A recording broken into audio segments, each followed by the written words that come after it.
Welcome to Anfield Signal, your ultimate source for Liverpool FC news, transfers and match breakdowns. Hit like, subscribe and turn on notifications for non-stop Reds action. YNWA. Erling Haaland reveals X-rated message after Man City hat-trick versus Liverpool. Erling Haaland received a tongue-in-cheek X-rated message after scoring a hat-trick against Liverpool as the Manchester City superstar took home with the match ball. Erling Haaland reveals X-rated message after Man City hat-trick versus Liverpool. Erling Haaland received a tongue-in-cheek X-rated message after scoring a hat-trick against Liverpool as the Manchester City superstar took home with the match ball despite a spirited start from Arne Slot's side.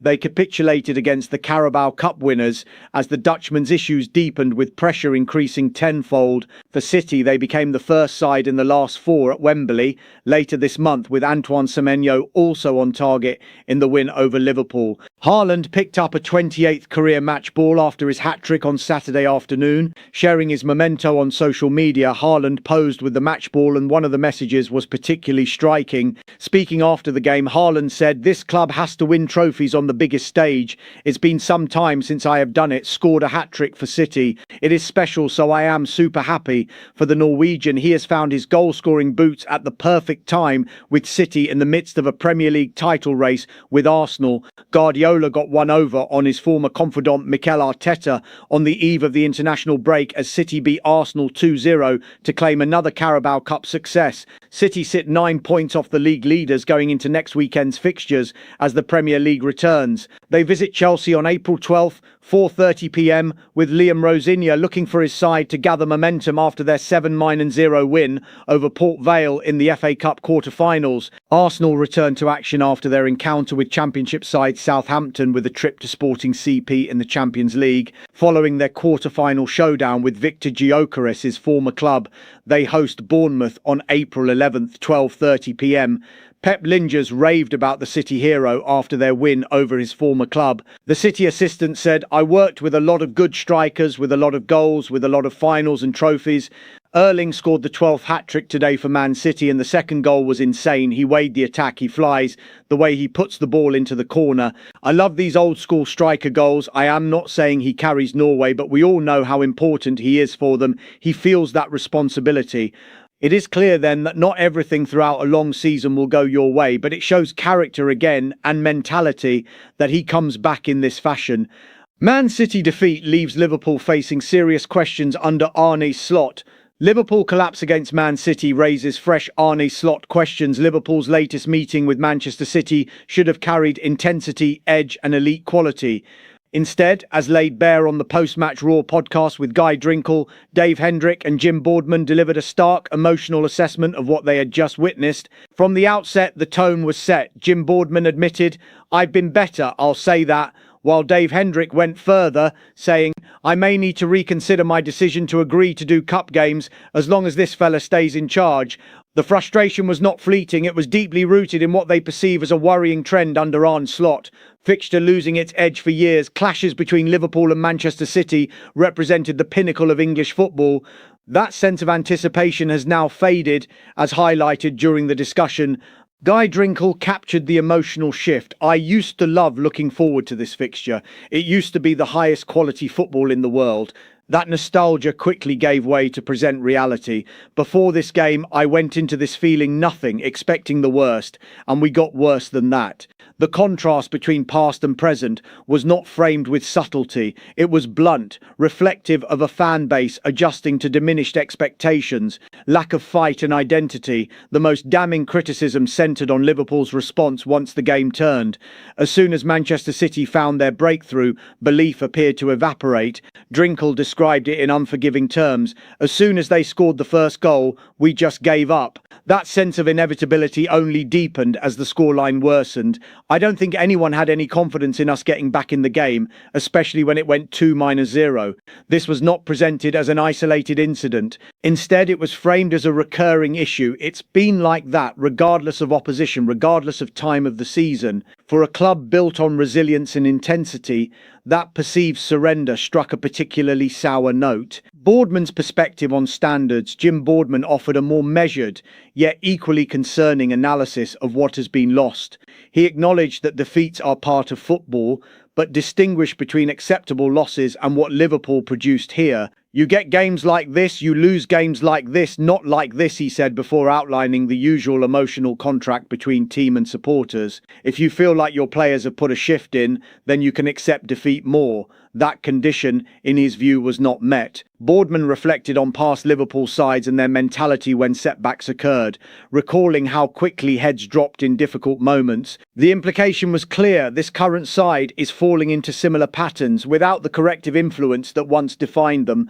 Growing pressure around Arne Slot. While the podcast did not descend into tactical breakdowns, the underlying concern was unmistakable. Hendrick's blunt remark about reconsidering covering games as long as this fella stays in charge spoke volumes about the level of dissatisfaction. The criticism was not framed around one defeat to Manchester City, but rather what that defeat represents: a loss of identity, a lack of fight, and a growing disconnect between expectation and performance. As Drinkle put it, what more can a group of players, and a manager specifically, show that change is needed? Because this isn't acceptable. Conclusion: Liverpool's defeat to Manchester City has become more than a result, it has become a reflection point.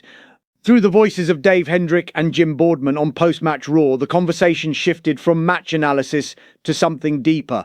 Questions around mentality, belief and direction now sit at the forefront. For Arne Slot, the challenge is not simply to win again, but to restore conviction in a team that, according to those closest to the fan base, looks increasingly fragile when tested. Liverpool have finally found their Trent Alexander-Arnold successor. He will cost £39 million. Liverpool have so far failed in their quest to move on from Trent Alexander-Arnold. The 27-year-old left the club last summer, joining Real Madrid for £10 million, and sporting director Richard Hughes made two big moves to safeguard the future of the right-back slot.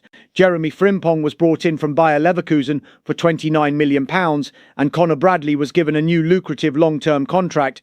Owing to injury, neither deal has yet worked out. Frimpong, 25, has suffered multiple muscle injuries this season, and in any case, Arne Slot now seems to prefer using him further up the pitch.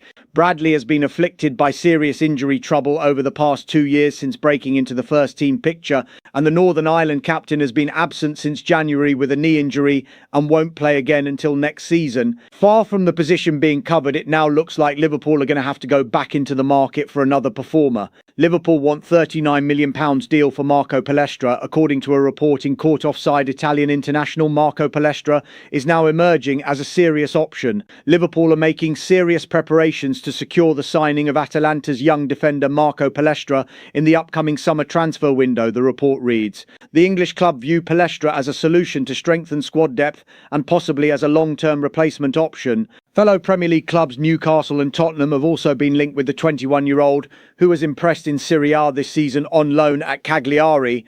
Italian interest is represented by Inter Milan and Juventus, but Liverpool is considered the strongest candidate financially, says the report, adding that a deal could cost around €45 million, £39 million.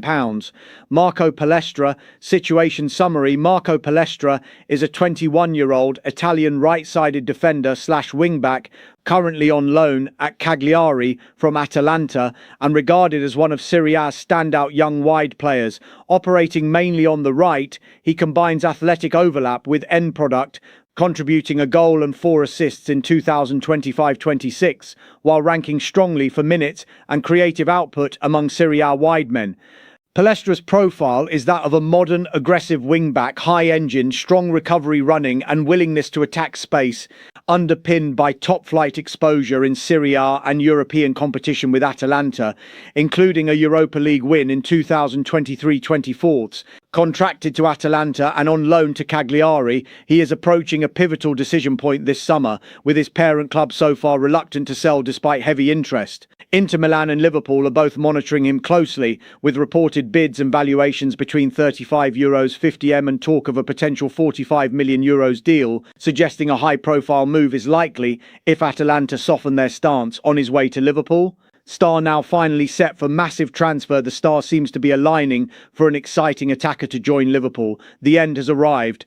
Liverpool's Egyptian king has chosen to leave Anfield for pastures new, and now the club faces the daunting task of finding a successor. But this won't be a simple handover. Unlike the old days when you'd look to replace someone like for like, Liverpool appear ready to move away from that model entirely, shifting instead toward a collective approach. The reality is you don't truly replace someone like Salah with a single player. What you can do is spread that influence across multiple signings, and arguably Liverpool have already begun that process over the past 6 months. Florian Wirtz and Alexander Isak are central to that plan, while Yan Diomande is also expected to play a key role and is currently a major target for the club. Still, he's not the only name under consideration. Liverpool are casting a wide net, and rightly so. It makes far more sense to reinforce the attack with several options rather than relying on just one addition. Salah wasn't just a prolific scorer for Liverpool, he was a constant menace on the right flank, someone who could both create and influence games. He had an instinct for finding dangerous positions in and around the box, regularly unsettling defensive structures and forcing opponents out of shape with his movement.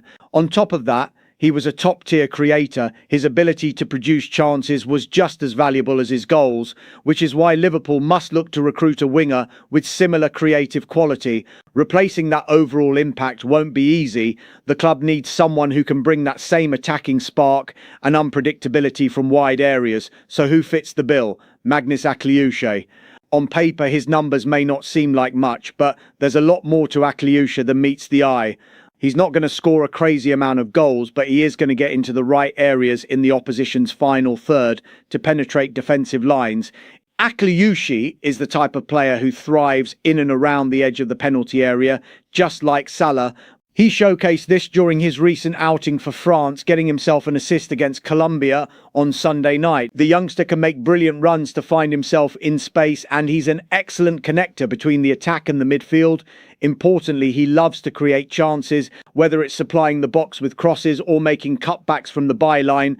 Akliouche is the type of facilitator who would bring out the best in Isak and Ekitike. His technical qualities are simply sublime. His first touch is exquisite, and he can really dictate the dynamics of the game. When he's going up against players in 1-versus-1 situations, he's hard to stop. On top of that, he's also a hard worker, ranking in the top 10 League One players for possession won in the final third, 1.10 per 90 minutes. At 24 years old, he's entering his prime years, and Liverpool have been linked with him recently. They were also linked with him at the end of last season. And now L'Equipe are reporting that Akliouche is now finally set to make a massive transfer in his career and leave AS Monaco this summer.